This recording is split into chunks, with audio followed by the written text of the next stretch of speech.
이 SNS 중에 여러 개의 그 서비스들이 있는데, 여러 개의 회사들이 있는데, 예, 마이스페이스.com이라는 SNS 사이트를 통해서 데뷔를 했어요. 굉장히 다르죠. 보통 가수들이 데뷔하는 것과는 상당히 다른 접근을 시도한 겁니다. 마이스페이스.com을 통해서 데뷔를 한 이후에 우리에게 친숙한 트위터나 페이스북으로 그 영역을 확장해 나가요. 지금 레이디 가가와 친구 관계를 맺고 있는 페이스북의 친구들은 무려 3,200만이라고 합니다. 저는 아닙니다. 물론 개인적으로 레이디 가가의 공연을 참 즐겨봅니다. 정말 젊은 날의 마돈나를 연상시키는 그런 모습 참 좋게 봅니다만은 그 3,200만 중에 저는 포함되어 있지 않아요. 어쨌든 3,200만 명의 사람이 레이디 가가를 자기의 친구로 등록을 해 있다 이거죠. 페이스북에만 그렇습니다. 트위터에는 레이디 가가를 따르는 레이디 가가의 팔로워, 레이디 가가의 트위터 계정을 따르는 사람을 이제 팔로워라고 얘기를 하는데요. 1,100만 명의 팔로워가 있어요. 바로 이게 레이디 가가를 세계에서 가장 영향력 있는 엔터테이너로 등극시킨 힘입니다. 똑똑한 거죠. 스마트한 거예요. 사람들이 무엇을 원하는지, 어디에 사람들이 있는지, 내가 어떻게 함으로써 사람들과 직접적으로 소통할 수 있는지를 너무나 잘 알고 있는 친구예요. 어떤 경제학자는 이 트위터의 1,100만 명의 팔로워 효과만 아마 가치로 환원하면 한 100억 달러는 될 거다. 네. 이렇게 재밌는 분석을 하는 사람도 있어요. 그러면 사람들은 어떨까요? 사람들은 이런 SNS를 통해서 어떻게 문화활동을 할까요? 최근에 저희 학생들하고 많이 대화를 하다 보니까 공연장을 가게 되면 예전에 하지 않는 재미있는 행위들을 하더군요. 전부 다 스마트폰을 갖고 다니잖아요, 요즘은요. 특히 젊은 친구들은 많이 그런데 공연을 가게 되면 그 공연에 대한 키워드를 검색을 한대요. 그러면 그 공연장에는 그 가수를 좋아하는 사람들이 모여있긴 하지만 굉장히 이질적인 집단이에요, 사실은요. 그렇죠? 고향도 다르고 학력도 다르고 경제 상황도 다르고 다 다른 이질적인 집단이에요. 단지 그 가수를 좋아한다는 공통점만 있어요. 근데 그 공연장에서 그 공연에 대한 키워드를 검색을 해서 실시간으로 그 사람들끼리 소통을 하는 겁니다. 한 공간에 있지만 이질적인 사람들, 같은 노래를 듣지만 이질적인 사람들이 서로의 실시간의 감정을 공유해요. 아, 저 노래 짠하다. 그럼 댓글들이 파파팍 올라오죠. 맞아, 맞아. 찡하다. 이런 것들이 올라와요. 그럼 어떻게? 같이 보는 즐거움이 배가 되는 거예요. 새로운 공동체들이 만들어지는 중심에도 SNS가 위치하고 있다는 것.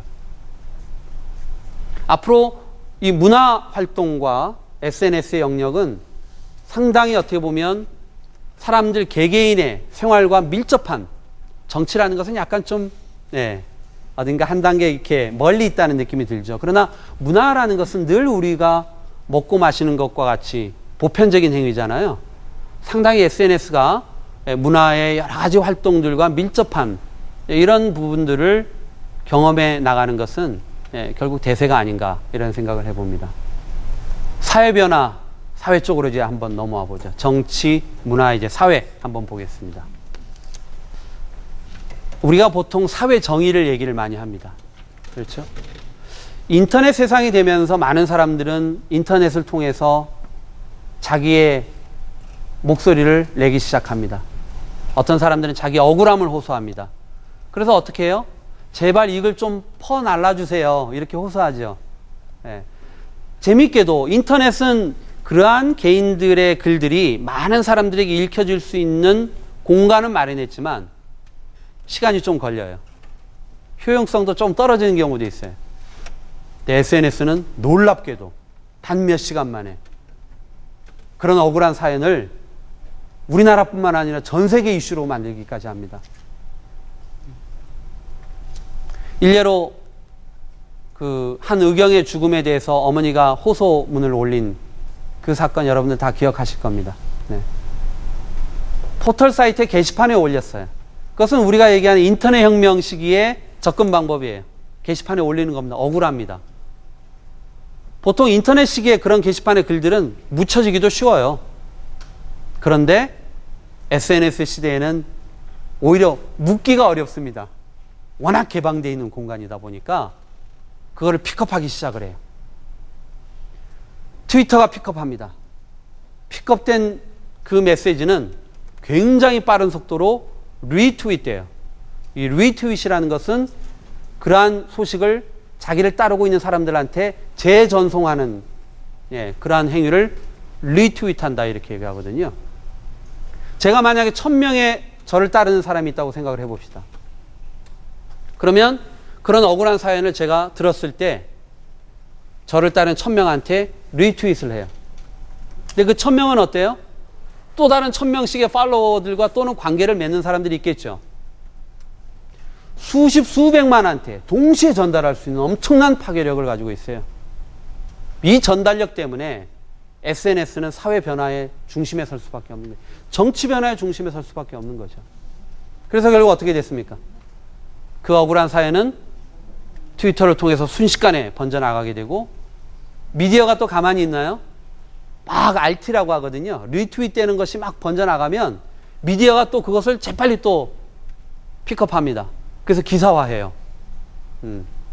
우리의 메시지를 다른 사람들에게 설득적으로 전달하고, 그러한 관계를 통해서 우리는 변화의 중심이 될 수 있는 그런 시대에 살고 있습니다. 자, 아까 한 의경의 억울한 죽음이 사회 정의와 관련된 것이었다면, 이번엔 조금 소프트한 얘기를 해보죠. 기부에 대한 얘기를 한번 해보겠습니다. 우리나라가 사실은 어떻게 보면 경제 성장에 비해서 늘 기부가 좀 약하다, 이런 지적을 받죠. 미국의 부자들은 기부를 참 잘하는데, 미국의 대기업들은 너무너무 사회 환원을 잘하는데 우리는 그런 부분이 인색하다, 이런 지적을 늘 하곤 해요.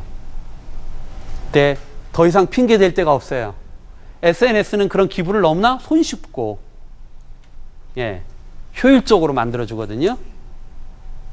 SNS는 사회를 정의시키는 아주 날카로운 비판자의 역할과 정말 칼날의 역할을 하기도 하지만 사회를 아주 따뜻하게 만들어주는 그런 기능도 합니다. 사회 기부의 중심에 SNS가 놓여져 있어요.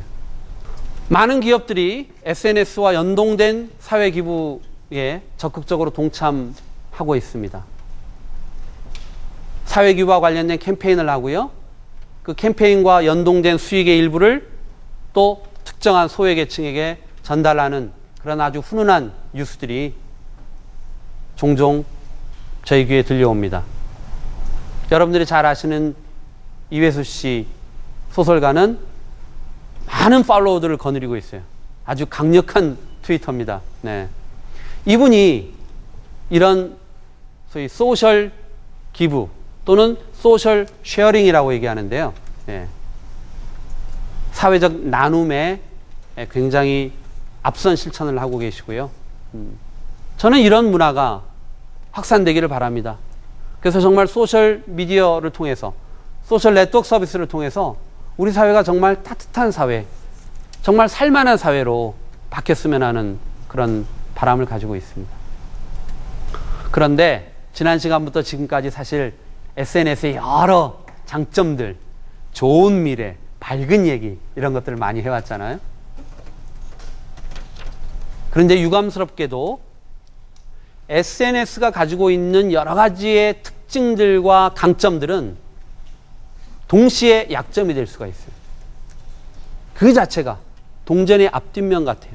하나의 동전인데 SNS의 강점은 동시에 바로 약점이 될 수가 있어요. 자, 신뢰성 한번 볼까요? SNS의 속보성과 신뢰성은 굉장히 밀접하게 연관이 되어 있는 부분이에요.